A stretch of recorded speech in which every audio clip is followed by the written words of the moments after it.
নমস্কার বন্ধুরা, কেমন আছো তোমরা সবাই? আশা করি সবাই ভালোই আছো। আজ তোমাদের জন্য এনেছি একটি ভৌতিক গল্প। আজকের গল্প নিশির ডাক।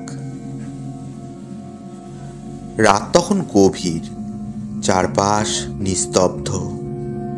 গ্রামের এক কোণে দাঁড়িয়ে আছে ছোট্ট রাকিবের বাড়ি।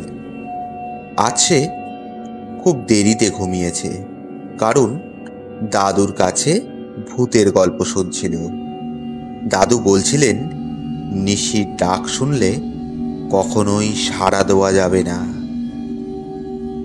রাকিবের কৌতূহল বেড়ে গেল। সত্যিই কি নিশি ডাকতে পারে? সে ভাবতে ভাবতে ঘুমিয়ে পড়ল।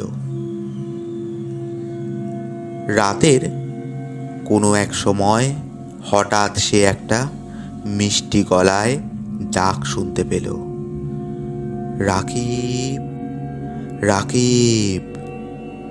সে ঘুমের ঘোরে ধর্মরিয়ে উঠে বসল। জানলার বাইরে তাকিয়ে দেখল, দূরের আম গাছের নিচে একটা ছায়ামূর্তি দাঁড়িয়ে আছে। আবার ডাক এলো, রাকিব, এসো। রাকিবের গা শিউরে উঠল। দাদুর কথা মনে পড়ল, নিশির ডাক শুনলে সাড়া দেওয়া যাবে না।